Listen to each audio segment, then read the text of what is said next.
Waring. Councilmember Seekings. Councilmember Shade. Councilmember Griffin. Councilmember Appel. Councilwoman Jackson. Mayor Tecklenburg. Here. And now if you would like to join us, Councilmember Brady will lead us in a prayer and a pledge of the allegiance.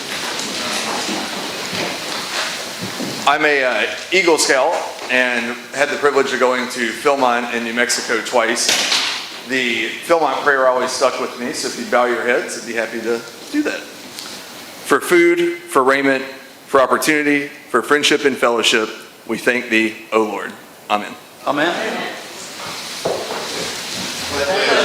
To the flag of the United States of America and to the republic for which it stands, one nation under God, indivisible, with liberty and justice for all. Thank you very much. Now we have a recognition this evening. I'd like to ask President Sandy Morkel and Digit Matheny to join us. They're from the Charleston Rotary Club, and they're celebrating their 100th anniversary this year. And it looks like Jack Mitchell is joining them as a member of the club as well. So we have this special recognition because the Rotary Club of Charleston has announced that our very own Charleston Police Department is a recipient of a $50,000 grant for the launch of our department's Leadership Development Institute. After months of searching for the best grant, they've chosen us, and we're so grateful. As many of you will recall, through the recommendations made in the racial bias audit of the police department, leadership development emerged as a top priority, making the establishment of the Leadership Development Institute one of the most impactful and tangible outcomes of the whole process. So moving forward, the Rotary Club of Charleston will collaborate with Charleston Police to build this curriculum, which is focused on developing, fielding, and evaluating the efficiency of leadership development and mentor coaching programs, and will work with us to incorporate community feedback in order to preserve the safety of our community and build strong local partnerships. The board of directors will be formed particularly for this Leadership Institute to provide support, feedback, guidance, a continuing relationship with the Rotary Club of Charleston. The goals of the racial bias audit were to ensure greater accountability and transparency of public safety operations, improve our police relationship with members of the community, and this partnership is really a meaningful step in that direction. So we want to thank the Rotary Club of Charleston for investing in this important work, and we look forward to working with y'all. Thank you very much. I invite President Sandy Morkel, who many of y'all know, to just share a few words with us. Yes. We are delighted to be able to have this partnership announced in honor of our 100th anniversary and in light of the day and time that we live in. Rotary has always been part of helping to solve problems within the community. We've done a lot of public-private partnerships. We've partnered with the city for years, probably from the very start of our existence and through the years. So we are excited about this. We think it's a great thing for our community, and we look forward to working with Chief and his staff to be able to incorporate this into our city and engaging the city and its residents and leaders in this process. So thank you so much. And Chief, it is our pleasure to present this check to you. Wow. Can't catch it yet, but it's very good.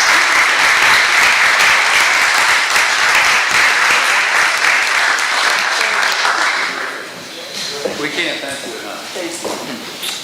Mr. Mayor, you need to mention that the reason that Councilmember Brady and I are here with you, because all three of us are members of the Rotary Club of Charleston. That's right. We were not on the committee, but we are all members in good standing of the Rotary Club of Charleston, which was founded in 1920. We don't have time to go through all the history, but truly many initiatives, including the forming of the Francis Marion Hotel, numerous times of helping to renovate Marion Square, and they're going to add the fountain there at the corner of King and Calhoun was actually provided by the Rotary Club of Charleston.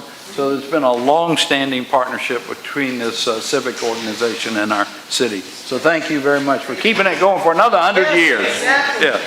All right. Thank y'all very much.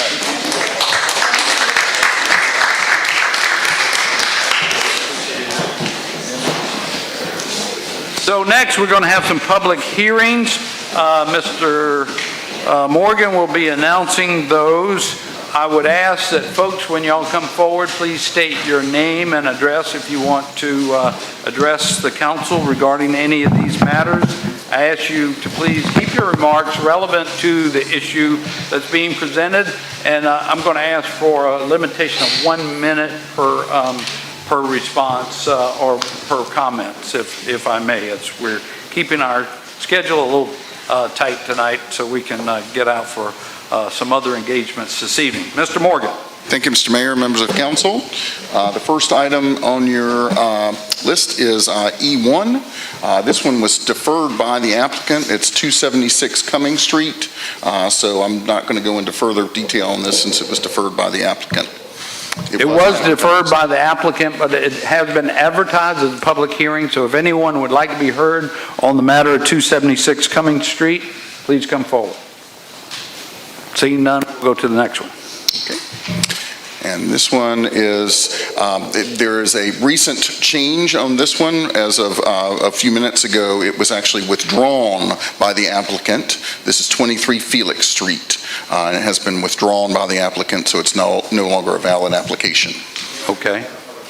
So we will not be hearing from the public on this one if it's been withdrawn. Thank you. Number 3, boy, we're making progress here. Yeah. Flip through these slides real quick, because we had a number here to display that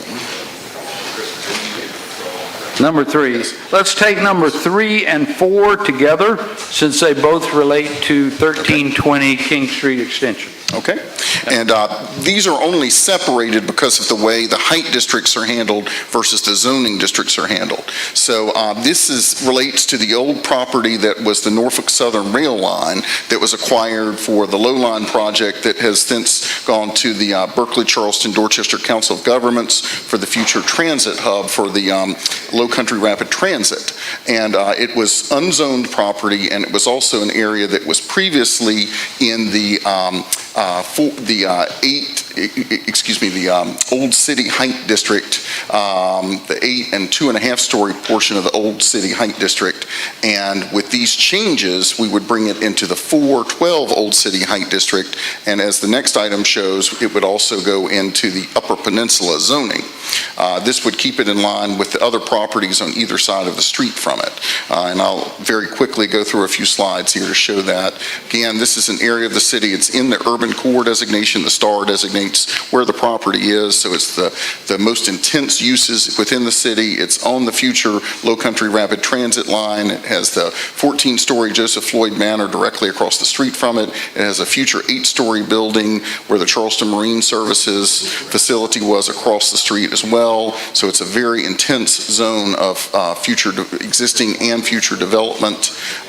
Here's another aerial of the property between King Street and Meeting Street, of course, and just some street views. And then the next item that you said you wanted to take it with, which is the actual zoning district for it, which is the Upper Peninsula UP district, where you automatically have 4 stories, but you earn extra height up to the potential of 12 stories as part of the UP district. That's why it has the 412 in the heights, and the UP allows for a range of uses such as residential, commercial, office, things like that are going on in the area. And the purple on this map indicates all the other Upper Peninsula zoning, so you see how compatible it is with those surrounding zonings. And again, same issues apply from the previous item. So staff and Planning Commission recommend approval of these changes for these properties. Would anyone like to be heard? Yes, sir. Please come forward. According to the Fourth Circuit Court of Appeals, I received February 8, 2019, 20 Anthony Bryant only. For the record, under the Planning Enabling Act 1994 and all amendments to it, there is, the BCD COG is a lobbyist group.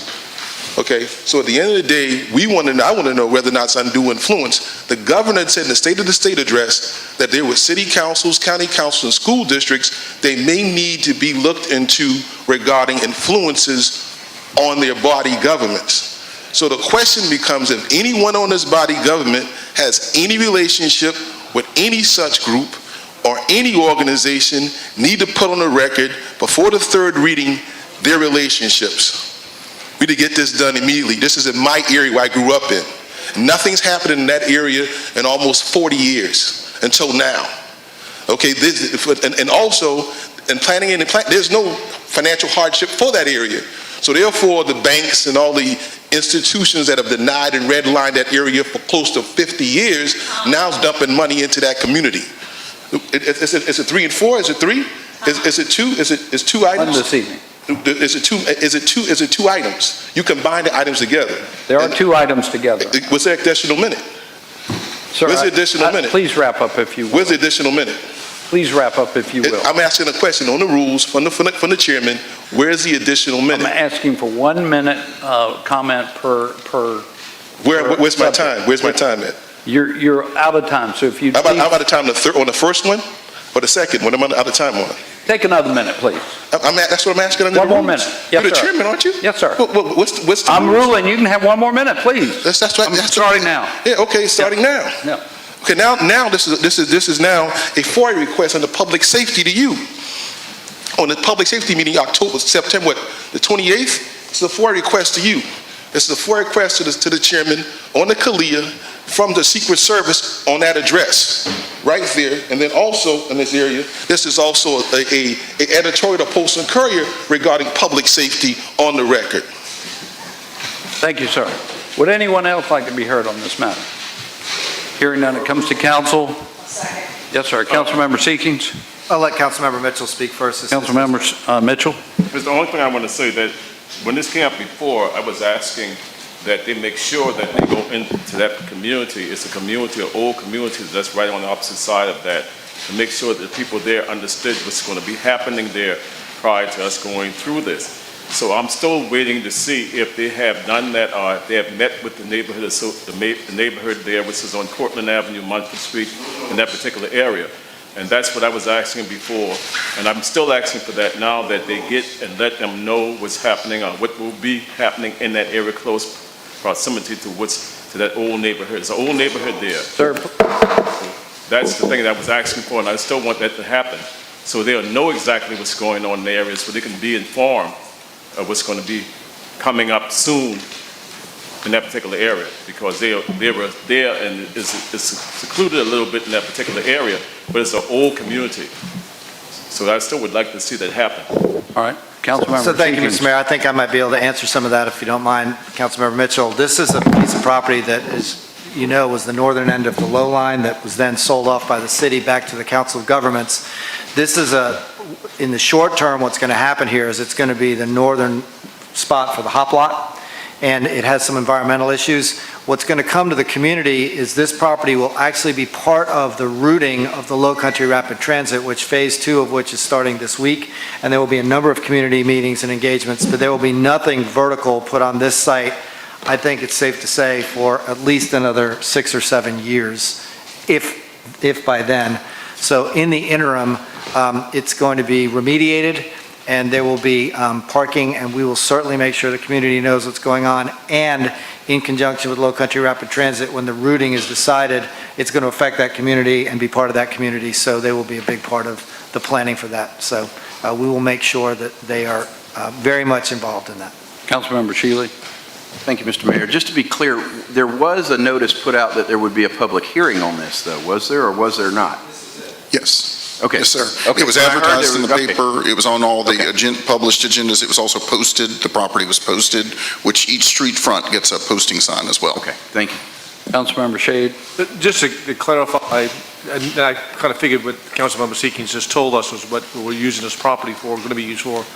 So if we leave it alone, are we unable to do what we think is going to happen with the low line area? Or, but just sort of clarify that for me just a little bit. Well, in conjunction with the study that's being done by the BCD COG on the low line transit side of things, also is a question of what's going to happen in the future in terms of transit-oriented development. And this is going to be a key piece of this, because the vision is sometime in the future that this will be a transit hub that will allow for live, work, play. So this zoning puts it in position to succeed in that regard, and what happens in the future, we don't know. But it is consistent with the zoning that's in there, and the thought was, as we go through the transition, look at Low Country Rapid Transit, go through the remediation process, try to acquire, you see that little lower southeast portion, try to acquire it and integrate it, just to make sure that the zoning is in place, so as the process goes, everyone is on the same page in terms of zoning. My question was, along the same lines, was whether or not we're allowing for a height differential that's going to get these neighbors at concern. That's my other part of the question was. And there had been previous concern from the neighbors about some rezonings on these properties here, and those ultimately did not move forward. But this is out between King and those were on the other side of King, because this is the neighborhood that I believe Councilman Mitchell is referring to. So this is a good bit further out, and again, the tall building here already exists, and the upper peninsula zone is on both sides of it. And if you look Member at Mitchell. if you look at the northern end of that property, I mean, there's nothing going to be too substantial and dense put up there because there's just no room up there. It's the southern end of the property. Councilmember Mitchell. No, I'm on the CARD board, on the CARD board, so I'm not opposed to what's happening. I'm just saying that it's better to make sure that the people understand what's happening out there. Before we went to the Upper Peninsula, we were talking about it, I asked that the community, let it be sent to the people in the community there at that time. Because the only tallest building in that area is the Joseph Floyd's Manor, which is the district I represent. So I like people to be informed, and that's an old community. It was there ever since I grew up, so I just want people to be able to understand what's happening, because it's going to be changing in that area. So a lot of changes are going to be taking place in the area, because I represent that whole area. So I like them to be informed in that little community there, because even when the traffic starts in that particular area, it's going to change it. So I just want them to be informed, to let them know what's happening. I asked, but last year or year before last, to even send letters out to, you remember, Christopher? Send letters out to the individual and those homeless in there, because they're homeowners there. They're not renters there, they're homeowners. But they're old community, and that's what I'm saying. So I don't want to throw away them and just go and do things and bypass them. That's not what I'm all about. See, so just making sure that they know what's going on and what's happening.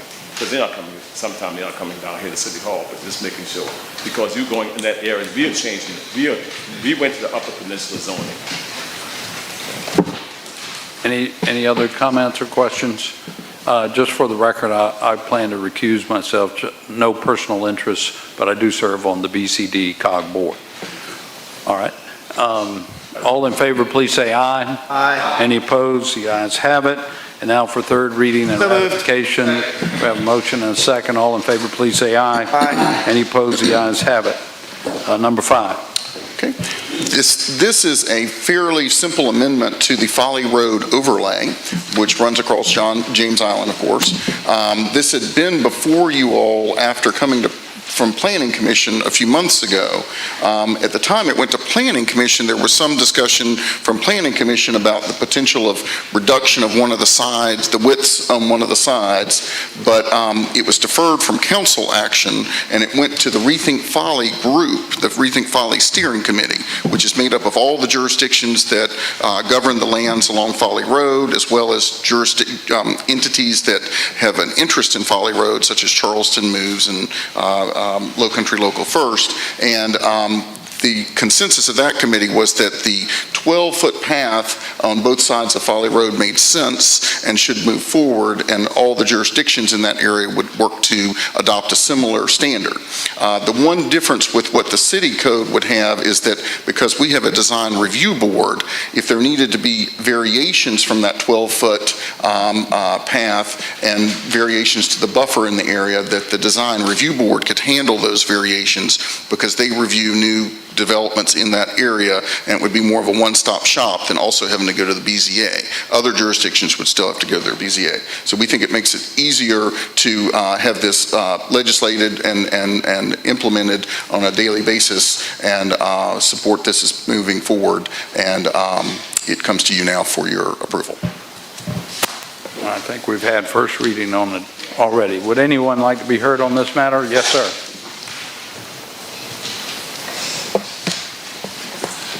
as the mayor stated, he has not a conflict of interest on BCD-COG, but he had to acknowledge that he served on the board of BCD-COG. So the question is, the group that comes in on bicycles, right, and other groups, another group came in and on MUSC recently got a loan for $600,000. So the question then becomes again, is there any ordinance put in place, because the governor has stated that there's an issue with city council, county council, and school boards with possible undue influences over these bodies, and the criteria methods, you can't have criteria, method, and arrangements undermine Title VI, the Civil Rights Act. So I'm really concerned in terms of you getting an ordinance established and you telling everybody you have some conflicts. Thank you, sir. Yes, ma'am. Good evening, Mayor, Council. My name is Savannah Brennan. I'm here representing Charleston Moves. We are obviously very much in support of this amended ordinance. As Mr. Morgan said, the Rethink Folly Steering Committee is already in support of this.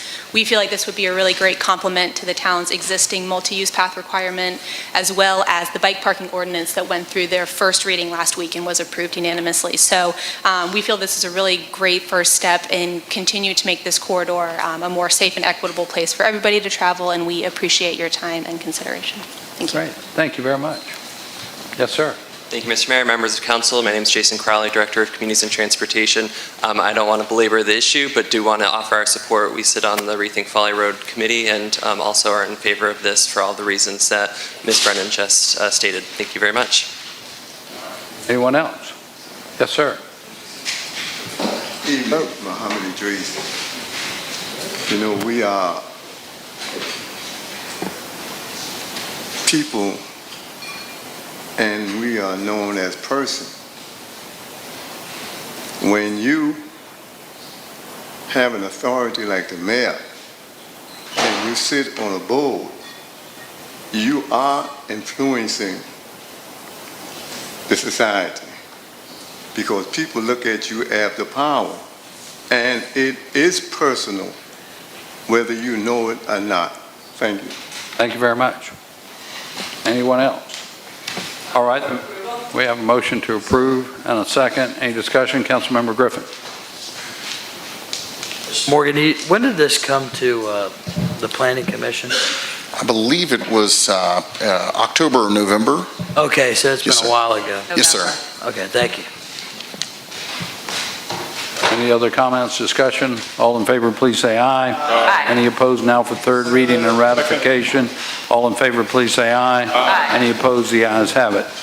Number 6. This is a recent annexation, 114 Tall Oak Avenue. It was recently annexed into the city. It was R4 in Charleston County. The recommendation in the city is SR2. The surrounding zonings in this neighborhood in the city are SR2, so that would be most compatible with the surrounding neighborhood, and Planning Commission and staff recommend that zoning. All right, would anyone like to be heard on this matter? Seeing none, it comes to council. Second. Any discussion? All in favor, please say aye. Aye. Any opposed? The ayes have it. Okay, and the final item is E7. This is a portion of Bender Street. This is the property the city recently purchased for the Bender Street Park. It had not been zoned previously, and we need it to be zoned for the park. So we're going to zone it the way the surrounding property is zoned, which is SR2, and Planning Commission and staff recommend approval of that request. Would anyone like to be heard on this matter? Seeing none, it comes to council. We have a motion to approve. Councilmember Shealy?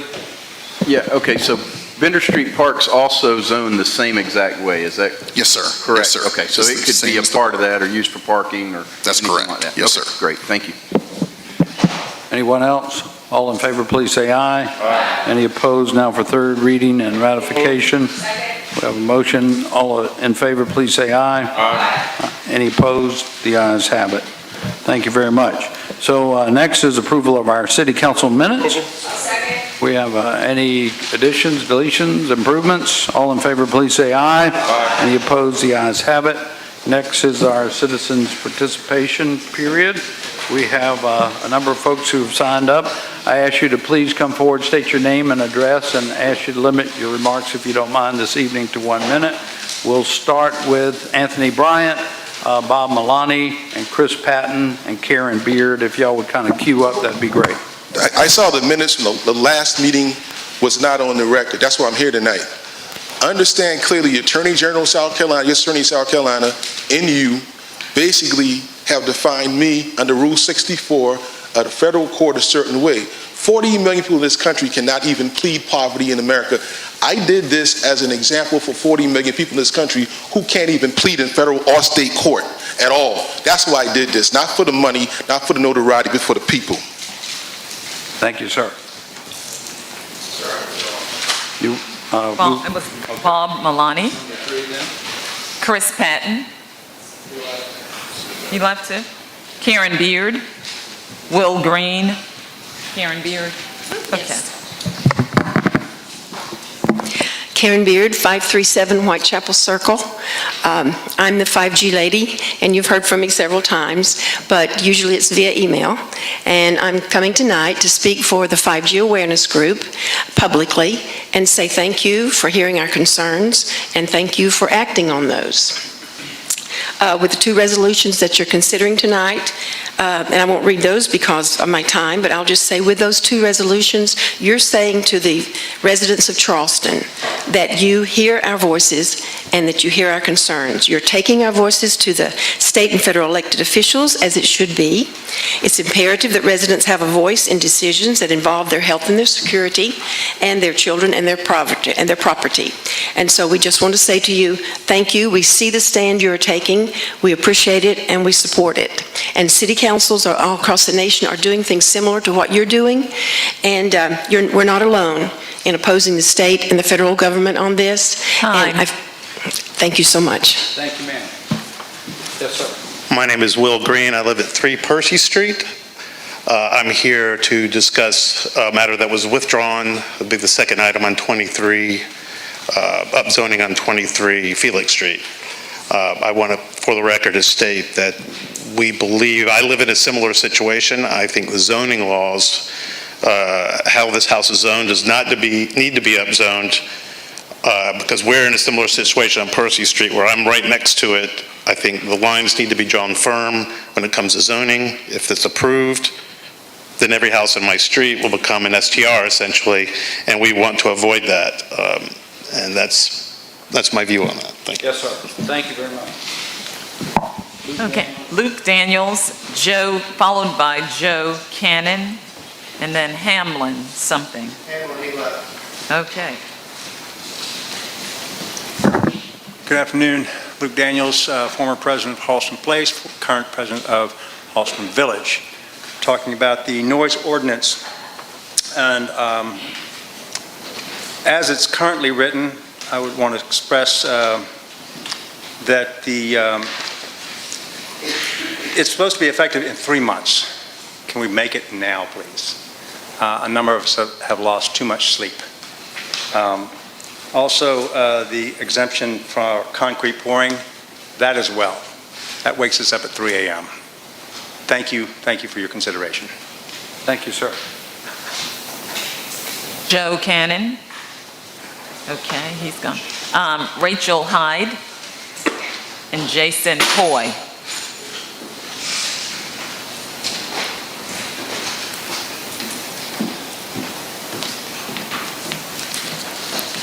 Rachel Hyde, 36 Bogard Street.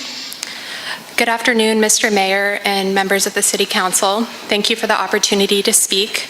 I'm here to express my opposition to upzoning 23 Felix Street. I know the item was withdrawn, but I'd like to give a few comments for the record. Our neighborhood has a balance of commercial and residential properties reflecting historic patterns of use. If homes on residential streets are permitted to upzone, it will upset the balance in our neighborhood and create dangerous precedent for everyone. There's a very real financial incentive to convert residential homes into short-term rentals in Charleston. Our neighborhood will cease to exist as we know it if long-term residents are incentivized to sell to investors for unprecedented prices. This will also perpetuate the affordable housing crisis on the peninsula. My family loves our neighborhood and appreciates your careful consideration of any future upzone requests by the owner of 23 Felix Street. Thank you for your time. Thank you very much. Yes, sir. My name's Jason Coy. I live at 31 Bogard Street. I can't say any better than that, but I am also up here to urge you to deny the request for rezoning at 23 Felix for the very same reasons, and in addition, for what I think the livability cost would be for a proliferation of STRs in our neighborhood. Thank you. Correct. The item was withdrawn, so we will not be taking any action whatsoever. It's not under our consideration at this point, but thank you very much. Yes, sir. Andrew Gowder, and I think this is Andrew Wonderly, Muhammad Idris, and Sally Eisenberg.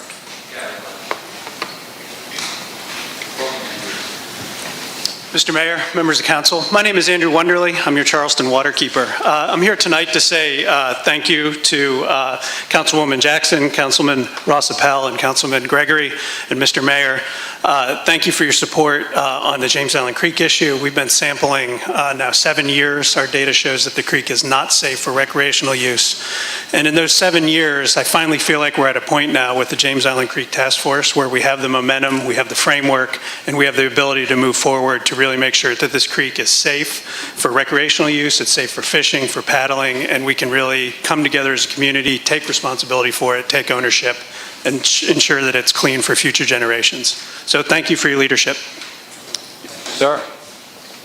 Muhammad, followed by Sally Eisenberg. Evening. I want to salute the 10 councilmen who voted on the 19th for the burying of racism.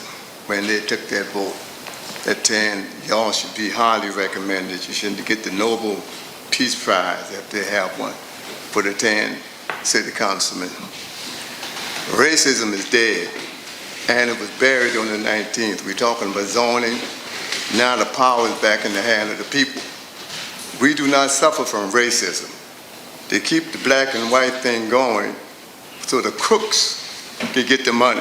When you rob a bank, you put a mask on.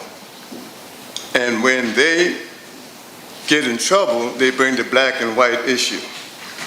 That vote that y'all did on the 19th should have been in all newspapers, but it wasn't in the newspaper. None of that was on television. This should be happening for you all. Thank you. Sir. My name is Sally Eisenberg, 12 Catfiddle Street. My intention was to speak about 23 Felix Street, which we know has been withdrawn.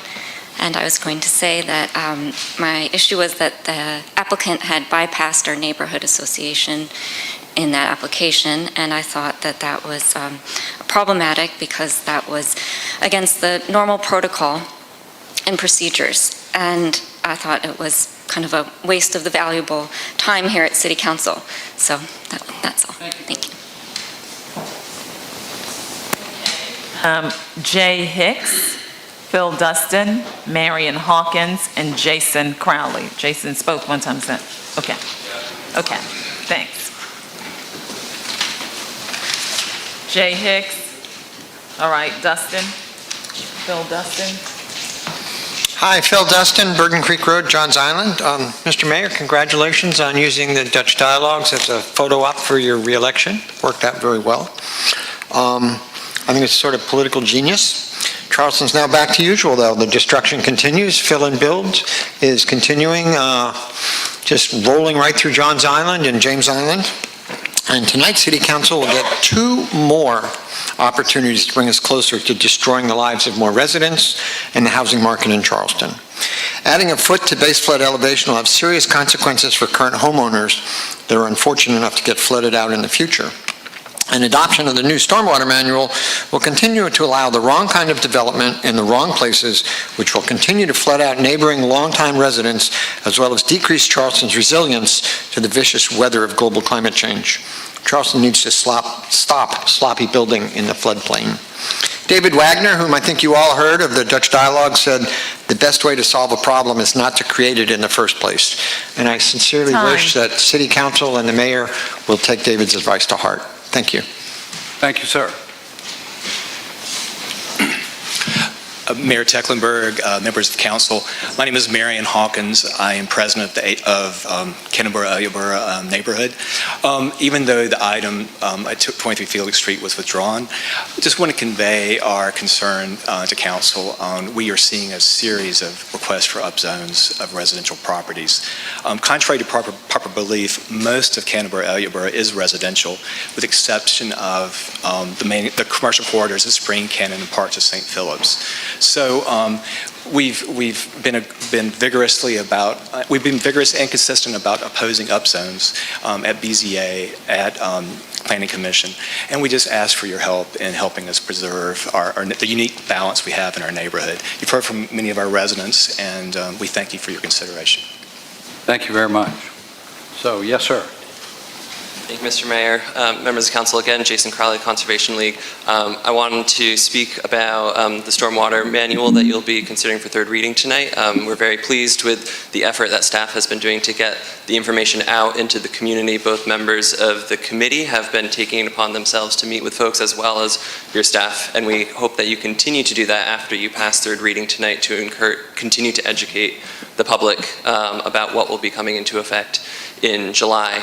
And with regard to the freeboard ordinance, I'd be remiss to not go back to my original comments when this was first brought up under the previous council last year and encourage you all to go back to the original language. This should be a uniform amendment back to raising the freeboard across all forms of the city to 2 feet, and to also add in language that says that you cannot use fill material to meet the freeboard requirements. So we encourage you to go back to that original language. Thank you very much. Thank you very much. All right. Well, thank you all for participating tonight and sharing your comments with us. So next, we're going to move on to petitions and communications. We have a resolution. Maybe take 1 and 2 together. They're related. I'll second. Okay. Any discussion? All in favor, please say aye. Aye. Any opposed? The ayes have it. Number 3, we really got this update last week at our workshop meeting, so we're just going to pass right over number 3 because Katie, I don't even know if she's here tonight, but she gave us a report on that last week. So right on to our council committee reports. First, Committee on Community Development, Councilmember Mitchell. Second. All right, we got, we're just receiving this as information, y'all. Just as information. And I will say briefly, we talked about this at a prior meeting, that we felt like we needed to oppose this legislation in Columbia regarding business licenses, but our interests were protected by the municipal association. A good compromise was reached, so we now are in favor. Community development. Oh, I'm so sorry. I'm thinking about the license committee. We have an abandoned building, but we won't have to talk about licensing. We got the same committee chairman, so I was confused. So I'm gonna move. I want. Second. All right. To approve the resolution for abandoned buildings at 286, 288 King Street. Any discussion? All in favor, please say aye. Any opposed? The ayes have it. My apologies. Committee on Public Safety, Councilmember Shea. Thank you, Mr. Mayor, members of council, Madam Clerk. The law firm of Esses, of Shayed, Seekings, Shealy, Saccharin, and Susan. And Mayor Tecklenburg, you were not invited, I'm sorry, because you have a T, no T's, all S's, met, and we've passed on to the mayor 2 names for consideration for the new DUI dedicated judge, and we extended the advertising for the replacement for Judge Mendelson until the end of March, and that advertisement has gone well, including in the Charleston County Bar Association newsletter, in the hopes that we, not that any of the candidates we interviewed did not qualified, I want to make that very clear, but we were just concerned about being inclusive with a potential pool of candidates. So we will reconvene sometime after March to consider a recommendation to the mayor for Judge Mendelson's replacement. And so I'll come to y'all with a recommendation for those, for that one position once I've now had my interview. So thank you. That's just just for information. Information. Committee on Traffic and Transportation, Councilmember Seekey. Just very briefly, because I think it's going to be of some interest to the members around this table. Today at the Traffic and Transportation Committee, which we met today at 2:30, we had representatives of the SCDOT in our committee, and actually not just any representatives. We had Tim Henderson, who is the head of District 6. We had Josh Johnson and Kevin Turner, who's head of bridges and other large-scale projects.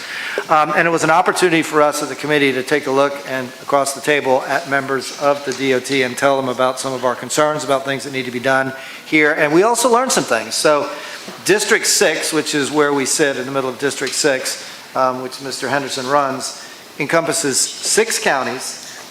It's somewhere, they weren't quite sure, between 4,000 and 6,000 miles of roads. And one of the things they do is maintain and repave those roads. And just for y'all's cocktail talk later on, or wherever you might be, guess how many miles of the 4,000 to 6,000 miles of roads that are under the jurisdiction of District 6 were repaved in 2019? And those of you on the committee are disqualified, or who are there. Just quick guess. 35. So if it's 4,000, it's less than 1%. So we are at going at a slow pace. Now, we heard last week from TST and other people in the county, there are other things going on, but it is slow. So if people in your district, council members, are asking about repaving and the like, they'll give you a list. There is a criteria which is it's not that manipulable by human input because they have a point scoring system mandated by the legislature, but it's just a slow go and a slow process. That being said, the fact that they were in there today, all 3 of them, and listening, which was, I think, precipitated by a number of things. I want to thank Mr. Benjamin for getting there, but one of which was the Maybank Highway conversation we had last week. We've got an open line of communication now, so if you've got issues in your district regarding SCDOT projects, maintenance, questions, route them through our committee. We'll get you answers. I think they were there to listen today, and we had some specifics for them, and I think we'll see how that goes. So thank you, Mr. Mayor, for being there. Thank you, Mr. Benjamin, if you're here, and thank you to the DOT. But a lot of work left to do. It was productive, enlightening, and now we got to go to work. So thank you, members of the committee. That is my report. I am now concluded. All right. That's just for information as well. Information. So now for our Committee on Public Works, Councilmember Waring. Thank you, Mr. Mayor. On the item A, we have 7 items, I believe. Acceptance and dedication of rights-of-way as listed on your agenda. It came before the committee and passed unanimously, and I so move. Second. Any discussion?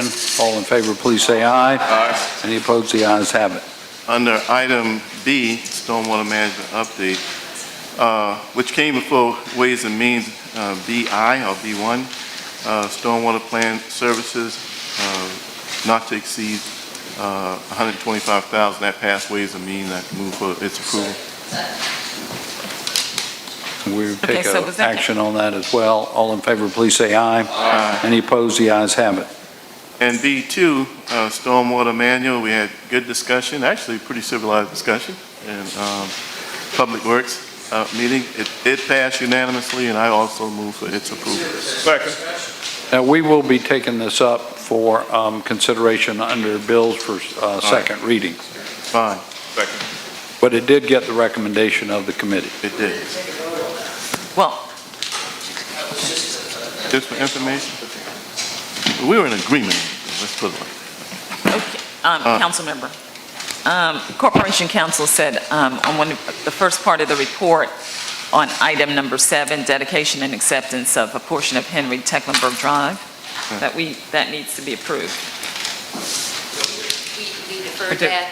Oh, you deferred it? Because we recommended that matter be deferred because the supporting documentation was not included in the packet of information either for council or for the committee. Thank you, council. I need to amend the motion. I asked for all 7 items to be approved, so I need to amend it to the first 6 So it'll be items. 6. 6 items. 6 items. 6 With items number 7 will being be deferred. approved. All in favor, please say aye. Aye. Any opposed? The ayes have it. Item C, which is commonly known as the Noise Ordinance, it did pass. I think we passed the committee, believe unanimously, and I move for its approval. Second. Okay. Any discussion? This will also be under bills for second reading. I think Ms. Del Chapo had some discussions on that one. I'm having a mind meld with her. Councilmember Del Chapo. So my concern is still regarding the concrete pour, and I think there was somewhere there was a miscommunication in there, and my intention I do appreciate very much the 48 hours notice, and I think that's imperative to keep in there, but I also wanted to see that you would still need to get that permit for a special exemption if you're doing a concrete pour in the wee hours in the morning. So it's like a two-step process in regards to concrete. So if I may, can we have this discussion when we take it up for bills for second reading?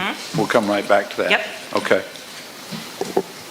So we'll just accept His information. your approval of those matters as part of your report, and then we'll take up the matters for I'm in agreement with that. action. That's the extent of our report, Mr. Mayor. Thank you very much. Okay, now the License Committee, Councilmember Mitchell, which we've already talked about. We only had one item, and that item was just for information purposes. So we don't need a motion on that. The staff will come back once they have to do all the particulars to that particular legislation, and then they will come back to the License Committee, and then we will bring it back to council. Absolutely. All right, we'll bring it in conformance with the new state law. Thank you very much. Committee on Recreation, Councilmember Gregory is not with us. He's not feeling well. Would anybody that was there, I got there late, like to make a report on yesterday's Committee on Recreation? Sure, I will. Councilmember Shealy? Yes, sir. We were all downstairs in another meeting. It came up late, but anyway, actually, items A and B, we just kind of went through very quickly. We're going to be trying to come up with the funding, but we didn't have all that information yet. And Mr. Kronsberg went through discussing some of these updates. If he'd like to come forward and do that, we'd appreciate it if you're okay with that.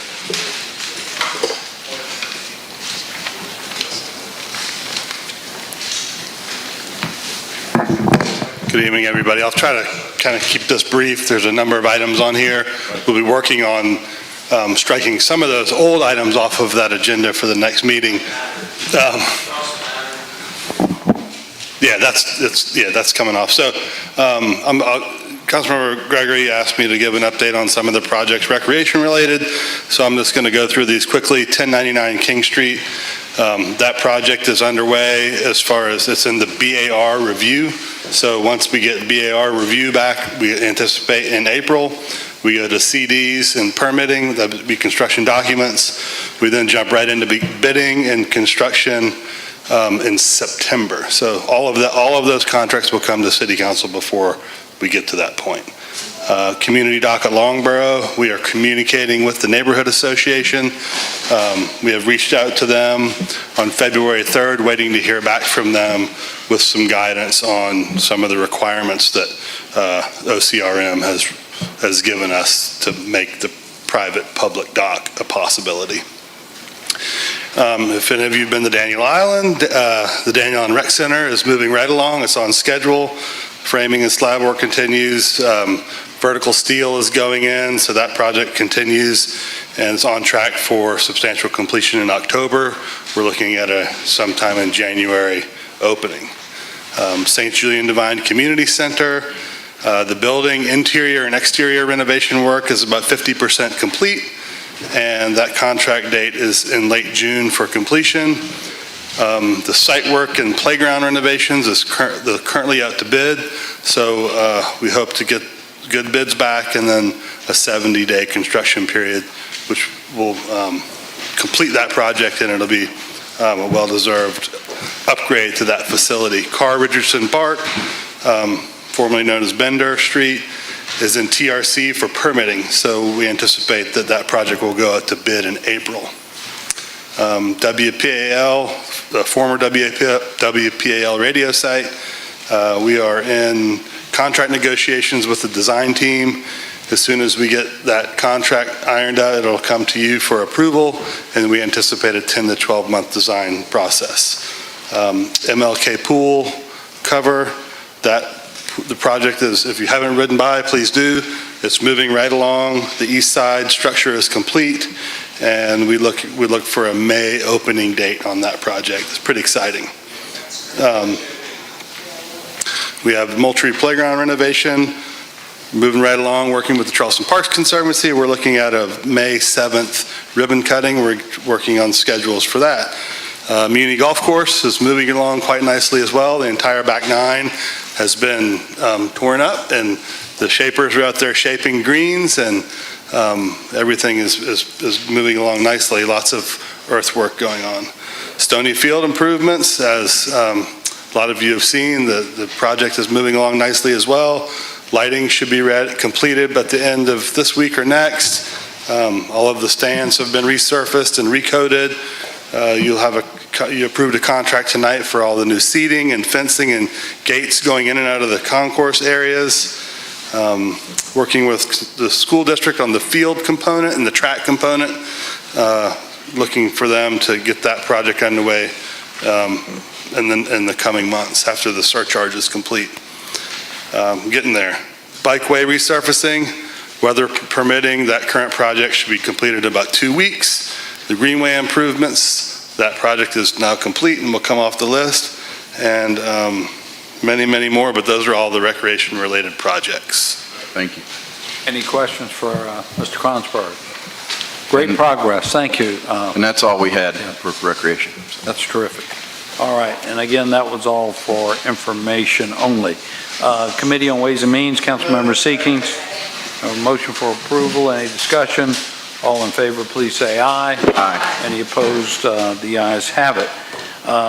Next is our bills up for third reading, and this is our 2-foot freeboard for new residential and non-residential construction. Councilmember Jackson. I move to defer this item on our agenda for tonight. All right. Appreciate the second. I think I've talked with, so can I continue? Councilmember Jackson, I'll recognize you. I've talked with each of our 4 new council members who weren't on the council as this was discussed and presented to us, I think, over a couple of different pretty extensive work sessions, and they really don't understand or have the full background for why we're doing this and what we're doing. And so I feel like we deserve to look at this again as a council. The amendments that are presented to us tonight could have some consequences that we haven't had a chance to really think about in terms of how it would impact our FEMA community rating service system points. And that means that once we have our audit sometime this year, we wouldn't be able to make any changes that would have any impact to the good for our citizens for another 5 years. So I feel like this has been deferred for a long time, but we really do owe it to ourselves to make a very good and fulsome decision about this for the 5-year impact that we're creating. I've always appreciated Councilmember Waring's reasons for wanting to make it a better program for property owners that are vulnerable to flooding without having proper coverage. But I do think that there are better ways to do that. We've never really explored how we might be making that as an alternative offering to our citizens who are in that category. And so for all those reasons, I just think we should defer it tonight and give ourselves the chance to really have a fulsome presentation by Mr. Jolka. I know that the Public Works Committee went very late last night, and so he wasn't on the docket he was there and he was ready, it was on your agenda to get an update from the floodplain manager. And I assumed that because of this amendment that he would be given the floor, but there wasn't time for that, so the meeting was adjourned without even hearing his presentation. So that's my reason. He's here tonight. He was here yesterday. All right, would anyone else like to be heard on the motion to defer? Councilmember Saccharin. I'm going to obviously second that, but I'm not going to speak for the new members. For me, it's just information that I'm not aware of. I'd like to reach back out to my folks in my community I haven't had a chance to speak with former Councilman Lewis, so I definitely want to do my due diligence to make sure that I make the right decision and represent my constituents. So for me, that'd be the reason I defer it. Well, thank you. If I may say, I attended a COG joint meeting of stormwater managers a couple weeks ago. At my request, the Council of Governments is going to take a more regional approach. And as we were going around the room, every jurisdiction was kind of reporting where they were in regards to stormwater efforts and regulations. And it really struck me when Mount Pleasant, North Charleston, Somerville, Charleston County, all the jurisdictions are at 2 foot above freeboard. And frankly, I think we're a little behind the curve. And this is all about just protecting folks' property when you build new construction in the city of Charleston. We've seen a sea level rise for over a foot in the last 100 years. The last 20 years has been half of that increase. Our projections are for another 2 to 3 feet in the next 50 years. It's very reasonable that we come into compliance with the rest of the region. And I did want to make clear that all the discussion that we had about protecting those who have existing homes, have been taken out of the equation, so to speak, with this amendment. It doesn't mean we can't come back and talk about that and them and those. And I was a little uplifted that the South Carolina House of Representatives has put forth a resilience fund, and I think it will pass into law. I was reading it the other day, and they will make funds available to folks that need direct assistance if they needed to elevate their house. So the other thing that seemed appropriate to me to go ahead and consider this matter and kind of get it get it passed was with the stormwater regulations. It kind of goes hand in hand when you build a new construction. The stormwater regs that I hope will pass in just a few minutes become effective July 1. So I thought it was appropriate, at least for new construction, to go ahead and let builders know what the rules of the game are, that not only do you have the new stormwater regs, but you also have the 2 foot above freeboard. So that was the intent of bringing it forward. Let me just see if anybody else would like to be heard. Councilmember Shade? Yes, sir. I've got 2 questions on this as it's written. You mentioned, Mr. Mayor, the other jurisdictions have passed a similar ordinance dealing with the elevation to 2 feet above base flood elevation. Is their ordinances similar to this in which it exempts current residential communities? And the second question is, we've talked about the impact that the ordinance has on, I forgot the metric system we're using. It's either a point system that has an impact on our flood insurance. So if we pass this ordinance as written, and someone can respond to this from the Stormwater Department perhaps, what impact, if any, does this have on that point system that would lower residences or property owners' flood insurance? I'm going to ask Mr. Joker to respond to that.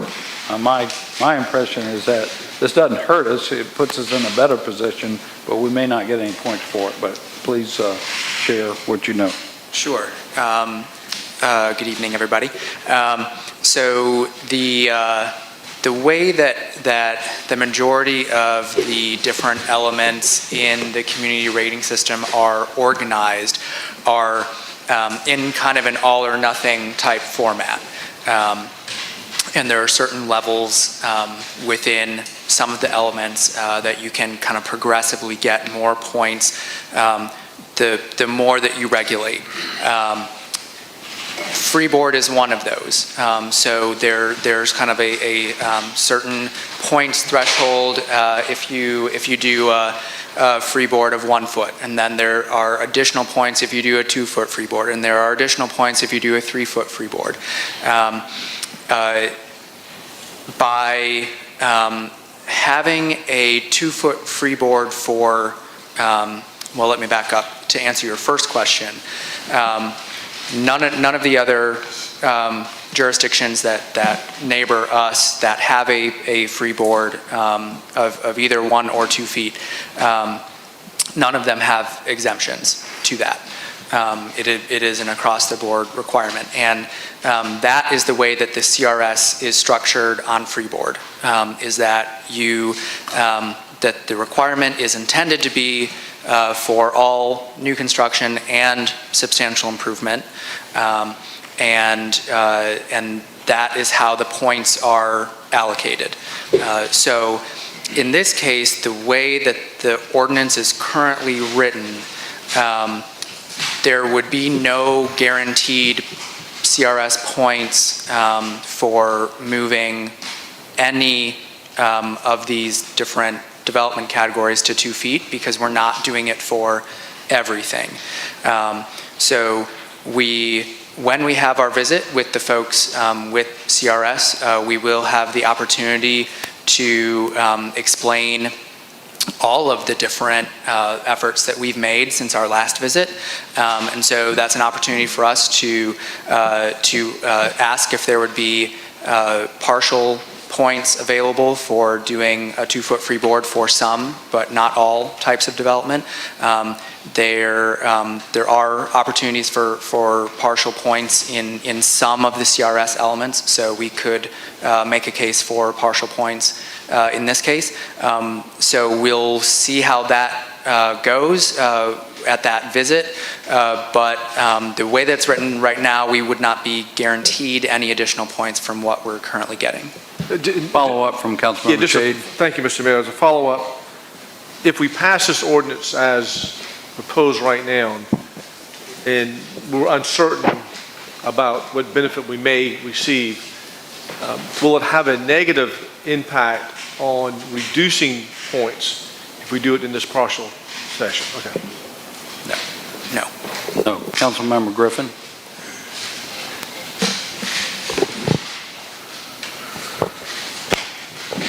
We've been talking about this thing for a very, very, very long time. A long time.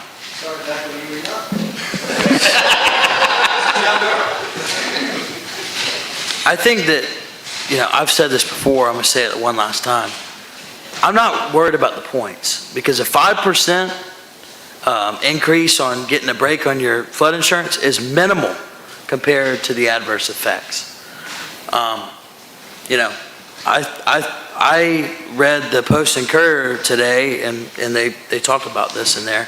It said that it's impacted 20 homes in the last 5 years since we moved from 1 foot to 2 foot. So we're talking about 20 homes out of thousands and thousands and thousands around our city. Also, to be honest, to be frank, I couldn't care less what other jurisdictions are at. Number one, we're the biggest city in the state of South Carolina.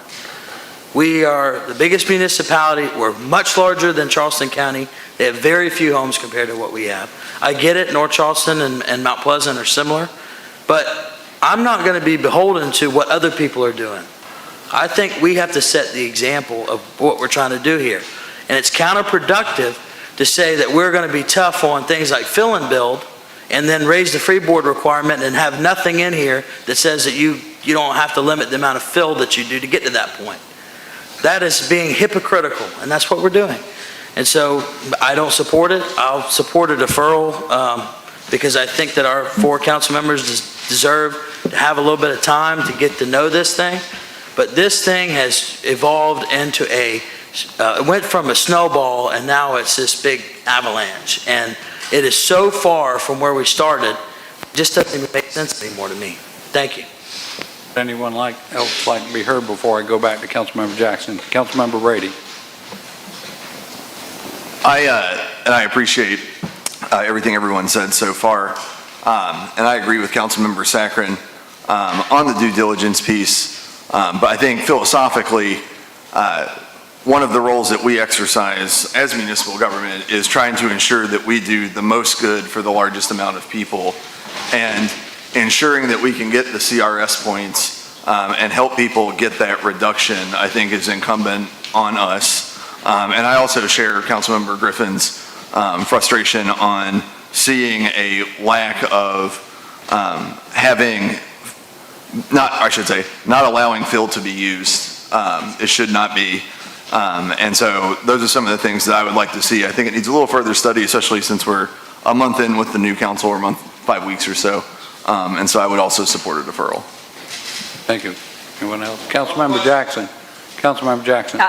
Thank you. I really appreciate the conversation. I am going to vote for deferral. I just wanted to make the record clear, Mayor. I'm not against the 2-foot freeboard. I would like it to be all or none.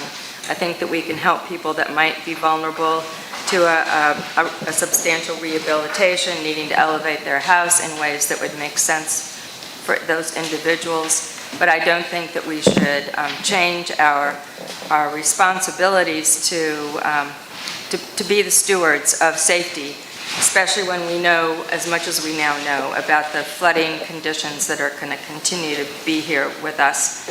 And I would also say that we could amend it. I think it was Mr. Crowley this evening that made the suggestion that in addition to having it apply to new construction and substantial rehab, that we would say that you can't get to the 2 feet by filling your individual property, because that is where our stormwater regulations are not going to be really as impactful as the rest of our manual is making property development and redevelopment for properties that are a half acre and up, and commercial and residential and subdivisions and all of that. So I think we need to be as responsible, to be as protective of the properties that are already in existence, as well as those that are in new construction. Well, thank you very much. Councilmember Mitchell. Mr. Mayor and council members, colleagues, I understand what they're saying, that the new council members coming aboard, but I remember I was new one time and I had to go through a whole lot of things. I mean, it didn't make any difference if I came here 1 day, 2 days. Things went on. And I understand we have to catch up, do some catching up. But we were talking about this for a long time. I mean, a very, very, very, very long time. And even with what's in place now, it took a while for us to get to that point. And I think if we keep waiting, we're talking about flooding, we're talking about this, some of the people here don't even know what the flooding was about because it was not even here. So we have to get this done, even if we do it first reading and we have to come back and do some tweaking to it. We have to move along and get things going, because we are standing still, and things are still going on. I'm on the call board. We mentioned about North Charleston yesterday. I spoke to the mayor of Mount Pleasant yesterday also. He said, we are lost with it too. They're having a committee coming together to try to form a committee to try to even deal with it. You see, because so much building is going on in their area also. But we need to start somewhere. And I mean, looking at the least of people who needs, we have to look at them too. We are here sitting in these seats here. And I said, don't look at them because, they can't be able to afford it, but then, hey, we throw them under the bus. No, that's not what it's all about. We have to look at them. I might be privileged to doing things a lot of other people couldn't do. We have houses that's built on slabs. They're not going to be able to do that. So we are talking about new construction now. If we approve this now, we can always come back and retweak things and look at it differently. But this is what I'm saying. But we have to move forward and stop deferring every time. We defer till next year sometime. And we still be in the same place again next year because someone else not going to like what's on that particular ordinance. Well, we need to change this. We need to change that. We need to move on and make changes as we go along. That's what you do. So I'm going to call the question. You've had two times. I would respectfully say, in agreement with Councilmember Mitchell, that we can come back to bring forth another amendment to cover and have a more detailed study and analysis of the existing homes. We can repeat a lot of that discussion. This would respectfully get the requirement for new construction consistent with our new Stormwater Manual, and I would respectfully say that in regards to fill, those issues are in fact covered in the Stormwater Manual itself. So there are requirements regarding fill in the Stormwater Manual. Councilmember Appel. Mayor, to that point about fill and how that relates to this freeboard requirement, could I maybe get a paragraph from Mr. Fountain on that question? Because I think that's an important Certainly. question. Yes, And sorry to put you on the spot, Matt. It's okay. I mean, just Maybe I'm wrong. We've certainly had a large amount of discussion historically on this, but it's the fill component is a slightly different approach. It's true the Stormwater Manual does not ban fill. It puts limitations on the use of fill. So if you were to fill to raise a home for base flood elevation and add in your 2 feet of freeboard, you would have to account for how that fill was impacting your stormwater on site, but it wouldn't prevent you from being able to use that fill to do your elevation. But you'd have to account for. All right, I'm sorry, I've called on you twice. Unless someone new has comments, we're going to call the question to defer. All in favor of deferring, say aye. Aye. Any opposed? Nay. Okay, so why don't we raise hands? That'll be fine. All in favor, please raise your hand. Of deferral? For the deferral. And opposed? Right. All right, got you. Just making sure. So the motion fails. Move for approval, Mr. We have a motion to approve the item. Any discussion? All in favor, please say aye. Aye. Aye. Any opposed? Nay. Nay. Sure. A show of hands on the ayes in favor. Yeah.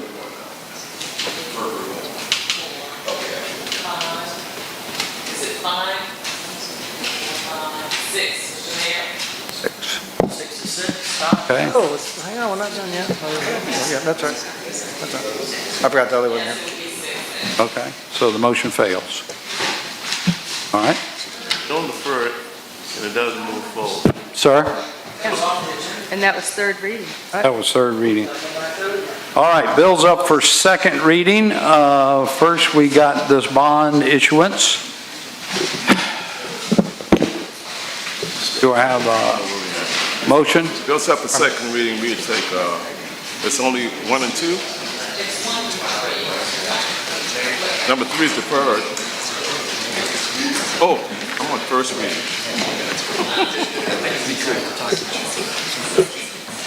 Did anyone 1, 2, and 3? abstain from that last vote, by the way? There were 6 ayes and 6 nays. Everybody voted? Okay. Okay. Let's do it. So we want to know everybody's name. Yeah, we'll do a roll call. That's fine. Just make clear.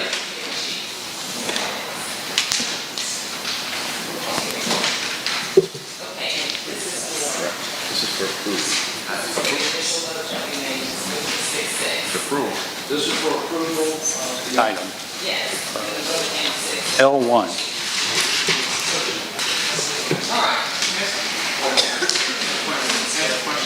Yes, sir. Councilmember Saccharin.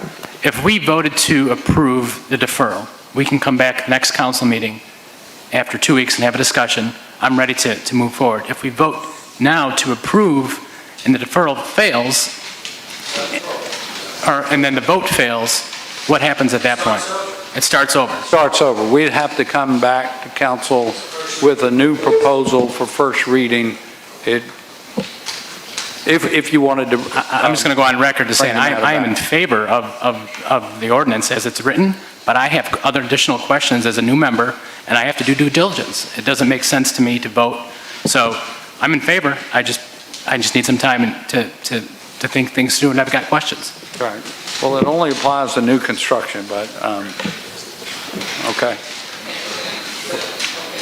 Yeah, let's do a roll call so we're clear. Third reading. Okay. Councilmember Waring. Let me ask about the new council members and the information that they would like to get. Councilman Saccharin said some of the information, I mean, you need to talk to some constituents. I get that in 2 weeks. And Councilman Lewis. Can we hear from Mr. Brady or Ms. Del Chapo or Councilman Ross as far as, because I think you all, and I won't put words in your mouth, I think you all are in agreement on new construction. Yes. Okay. So when it comes to, the question then becomes existing homes. So. Councilmember. A long time ago, you can't get everything you want all the time. I think that this ordinance, as it sits today and as presented to us today for third reading, we have an opportunity to move the ball forward down the field. It's not as far as I'd like to see it go personally. I'm very sympathetic to Councilwoman Jackson's point of view. But here we have an opportunity to do something that will impact new construction. It'll make new construction more resilient. We have an opportunity to make progress on that issue today. And I defer to the prior council and the discussions that were happening at that point. This is a compromise position. I respect the work that went into that process prior to my time here. I read the ordinance over the weekend. I studied up on it. I had some questions about Phil. Matt addressed that concern. I think let's not let perfect be the enemy of the good. And I think we ought to move the ball down the field. All right, discussion is open again. Councilmember Griffin. I think we're getting off base here. We've already taken a vote. We've taken 2 votes. We can't go back and try to change people's opinions now. We have to follow the procedure. If we want to, if legal, can help us figure it out, but we can't do all of this. We're getting off base here. Councilmember, we actually need to have the name. Vote, that's all. Right, we're having some interim discussion. Yes, sir. I was just saying, Mr. McQueen's got some. Can you address the vote issue first? Yes. Okay. Determine what the result was. Okay. Somebody who's on the losing side, or excuse me, the winning side of the vote would like to move to reconsider, then you can do so. But That's right. until that issue is resolved, there should not be further discussion. Thank you. It's a 6-6 vote. Well, then the motion fails, so Not carry, so it would be the people who voted against against it, yeah. Please call the roll, Madam Okay. Clerk. All right, I'm calling the roll, and this is for number 3 again. Councilwoman Del Chapo. This is to approve. This is for third reading. Reading. Right. Aye, okay. Councilmember Shealy. Aye. Councilmember Saccharin. Aye. Councilmember Mitchell. Aye. Councilmember Brady. Nay. Councilmember Waring. Aye. Councilmember Seeking. Nay. Councilmember Shea. Councilmember Griffin. Councilmember Appel. Councilwoman Jackson. Mayor Tecklenburg. Aye. Okay. So the motion It's the same. fails. That's right. All right. We could reconsider it later in the meeting, or we can bring a new matter back to council at a future meeting. So let's move on with bills up for second reading. Yes, sir. When Councilman Gregory comes, and I guess this is a question of our council. Right. Could he bring it up since it was a tie? Not at this point. We'd have to, But he couldn't vote. Yeah. If somebody made a motion to reconsider. motion to reconsider, he could. That's right. That's right. Move to reconsider and then move to defer it if the reconsideration motion is granted and wait for Councilman Rivera to discuss. Right. Thank you. Right. Mr. Mayor, procedurally, we don't have to make a motion to reconsider tonight. No, that's correct. Come back when he's here and then take the vote. That's correct. So our attorney is here. All right. No, I don't think you could, I don't believe under the rules you can do a motion for reconsideration at a subsequent meeting. We have before. We did it with the Chase property. Yeah, but Councilman Mitchell brought that. But he was here for the vote. So, I mean, what we would probably need to do is just bring the ordinance back for first reading again, or somebody who voted against it tonight could bring it up for reconsideration this evening if you wanted to revote it. So then hypothetically, council, well, hypothetically, if Councilman Saccharin got in contact with his constituents and the people he needed to talk to get the information, if he'd like to bring it back 2 weeks from now, he could, for reconsideration. I don't believe under the rules you can bring it for reconsideration in a subsequent move. He voted against it now. He voted against it. But there's nobody on the prevailing side. He's on the prevailing side. He is. 6. It failed. Yeah, but it failed. It failed. So the nays prevail. We will Right. check the rules on that and get back to you. Thank you. But the cleanest thing, if we want to do it, is to reconsider tonight. All right. Terrific. Can we move on now to I second know we reading? need to move on, Mr. Mayor, but this is a very important part of it. Number one. My suggestion is. Member Shade. Thank you, Mr. Mayor. My suggestion is, and we've got a lot of questions, particularly with, and I think we need to be respectful of these new council members' questions. And I think we need to get some clarification as to the impact that this has on people's flood insurance premiums. You know, any more information we can gather on that, I think is critical to our citizens to answer that question. Well, you heard Mr. Jolko, there'll be no negative impact. There's some possible positive impact, but we don't know that for sure. Councilmember Jackson. Moving on. Thank you, Mr. Mayor. Since I was on this side to vote against the motion, my understanding is I would have the right to move for a reconsideration of the ordinance. I would like to move for reconsideration of this ordinance by striking all of the amended sections that were put in front of us in our packet and go back to the third reading version that was on our deferred agenda as of the last meeting. So anything in there that was added this meeting that was making the substantial rehab situations exempt, I would like to put them back into the ordinance in the way that we had given it first reading several months ago and pass that. Motion has been made. Mayor, we need to first have a motion on the reconsideration. If council wants to reconsider, that would be the first vote, and then the second vote would be what the substance of that new motion would be, or the new amendments. So there's a motion to reconsider. we have a motion to reconsider. Which needs to be I don't mean seconded to and then overly voted on. complicate this, but since this is third reading, would we be allowed to amend what has been presented to council by way of the agenda package? I mean, Well, it's it a was third amended. reading. If it's third reading, whatever the amendments would be, you'd need a unanimous vote on that. Unless it would be a purely technical Scrivener's type error. Okay, first we have a motion to reconsider. Did we get a second? Hearing none, we'll come back to it at a future meeting. All right. Moving on. Nobody did. Goes up a second. Right. Can second the motion. Right. Anybody want to second the motion? All right. So second reading number one, the bond issue. Move for approval, 1, 2, and 3. Okay. So We have we're a gonna do move for second approval. readings. 1 through 3. 1, 2, and 3. Okay, that was Mitchell and Shea. All right. So is there, and we got a second on that? Yes. Any- Councilmember Shea. Any discussion on 1, 2, or 3? Councilmember Seekings? Just very briefly, Yeah. Mr. Mayor, because I know everybody's got things to do, but number 2 is the construction ordinance. I want to first, because I didn't get a chance to do it during committee reports, thank the chairman for allowing non-members of his committee not just to appear, but to be a part of the molding of this ordinance, and he was very gracious in doing it, gave us a lot of time, and I know it took a lot of the council members' time, so Mr. Chairman, thank you for allowing us to do that. As you may recall, yesterday, when I left, the ordinance looked like one thing, and then it changed, and that's fine, it was done. Very close. I know it was close.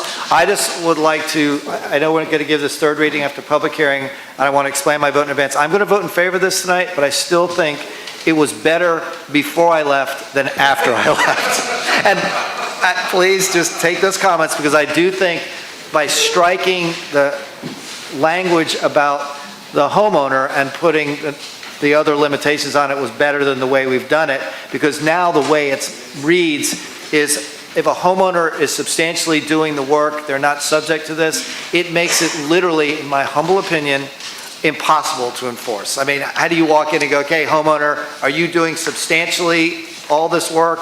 I just don't see how we can do that. The way we did it before was we put a line item on it. If it was homeowner work, it was okay. So I'm going to vote to give the second reading. I do think we should think about it between now and then and go back to that original language that was, just for the record, let me just make sure I got it.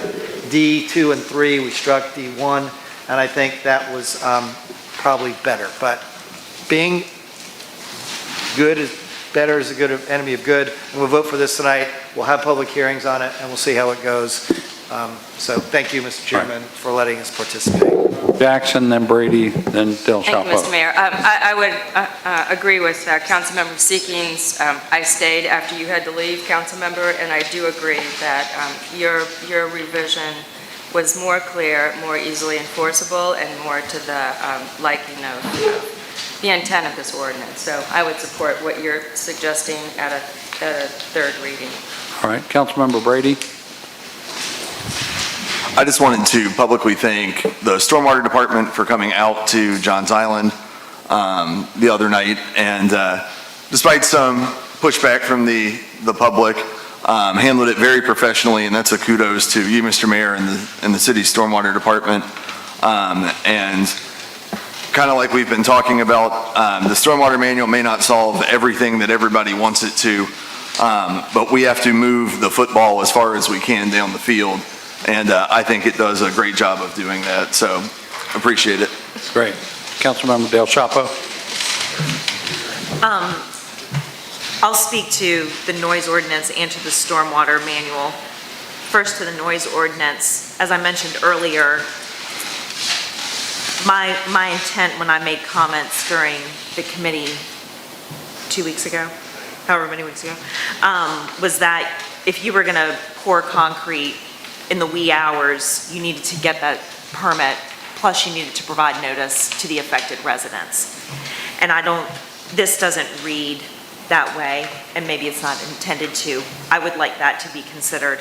I think overall, it could be a lot simpler in that you have these hours that you can and cannot work in unless it's an emergency, it's on the public right-of-way. I can't imagine Clements Ferry Road only being widened between 9 a.m. and 5 p.m. Monday through Friday. Or work underneath a certain dollar threshold, because I think that protects the homeowner trying to do work on their own. And then that takes care of concrete pouring needing a permit. And you also need to provide 48 hours notice. And I would even go so far as provide 48 hours notice to affected residents if you're going to apply for one of these permits outside of those hours to do anything, whether it's roof work or concrete pouring, just so community members know what to expect and they can download a white noise app on their phone in the meantime. So I think it could just be a lot simpler and a lot cleaner and make things easier for everyone. On the Stormwater Designs Manual, I'm very appreciative of Jacob Lindsay and Eric Schultz and Kinsey and Bill McKenzie and I all met yesterday and discussed at length how certain aspects impact trees. And I know you and I spoke briefly about this morning too. And so I'd like to just go on record that I believe there's going to be continued dialogue in how we work this stormwater manual and our tree ordinance in a way that makes sense and protects nature and protects those trees that make this area so special. I also want a little bit more clarity as far as an appeals process in the stormwater manual. Like we have, if you go before the BAR or BZA and you want to appeal it, I guess I would just like to understand better what that appeal process would be for someone. All right, terrific. Councilmember Jackson. Thank you, Mr. Mayor. I guess we're talking about either of the two ordinances, so I don't want to lose out. Well, we took them all together, and we've had...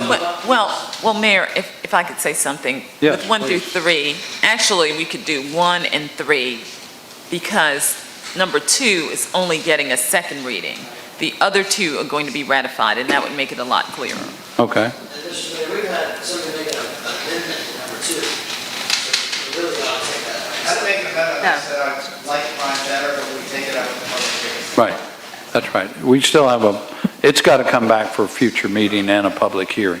All right, if that's acceptable to council, we'll take 1 and 3 together and 2 by itself. So we're on 1 and 3, the bond and the stormwater manual.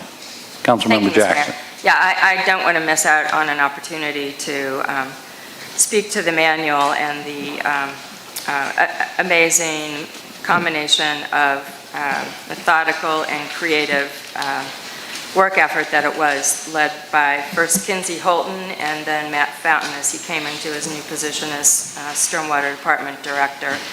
I feel like several of us followed that from start to finish, and it just has been a very thorough and I think responsible and responsive program that we're establishing for the city. But I also just want to speak into the sentiments and the pleas that we're hearing from citizens who know that the Stormwater Manual is not the answer to the kind of protective development responsibilities that we're taking on, that were specifically sort of mapped out by the Dutch dialogues and in the other documents that we know are will be guiding us for low-impact development and all of the opportunities that we have to be looking at our land in new ways as we come up with our comp plan for 2020, as well as immediate measures to make development more protective in response to the climate impacts that we know are here. I think in a perfect world, if we could have had the zoning and the planned unit developments, as Councilmember Brady would like to introduce to us, and just have that as the overarching use of our lands, and then it would have been much easier, I think, for the citizens to understand that the manual really is the how, and the land use and the zoning and the comp planning that we're going to do is the why and the where. So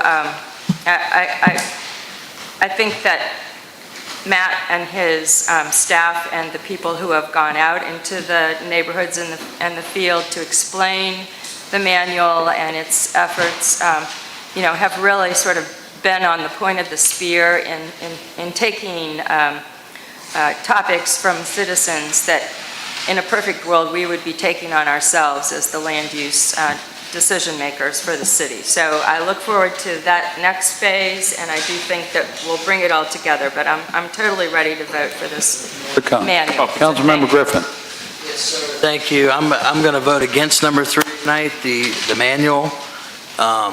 And it's pretty simple for me personally. I think it's good enough. But if you've come out to my district and met with the people that live out there, there's areas that should have been built on.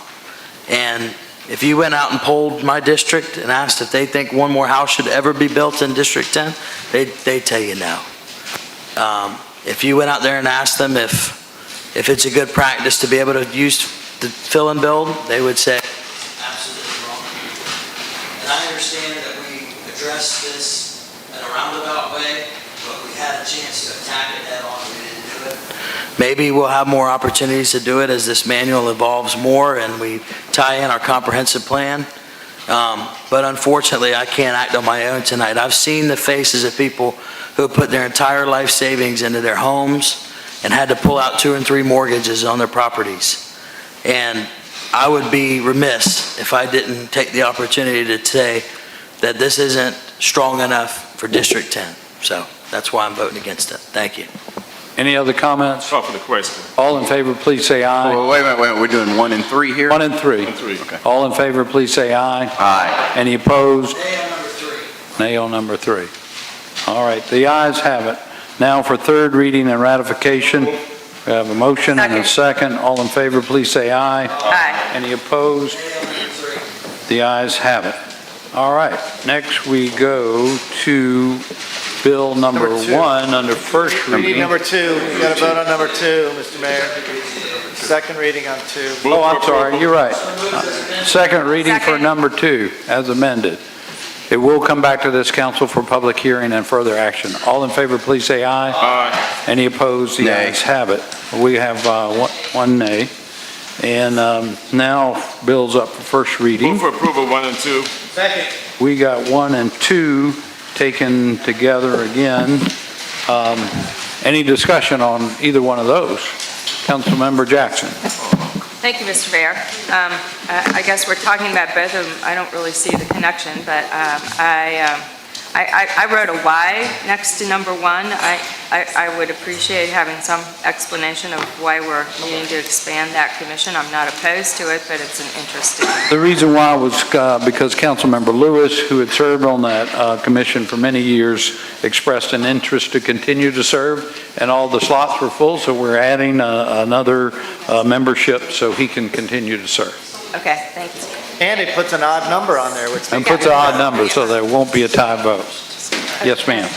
And for number 2, I know that this is another ordinance that has had some facsimile of what it is tonight, to make the majority of our subdivisions in the city a better opportunity for seeing affordable housing development.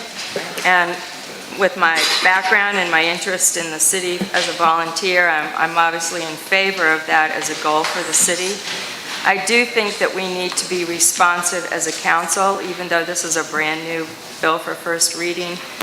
This type of change to change the lot size for properties has been appealed to us by the Maryville-Ashleyville Neighborhood Association every time it's come before us and/or the Planning Commission.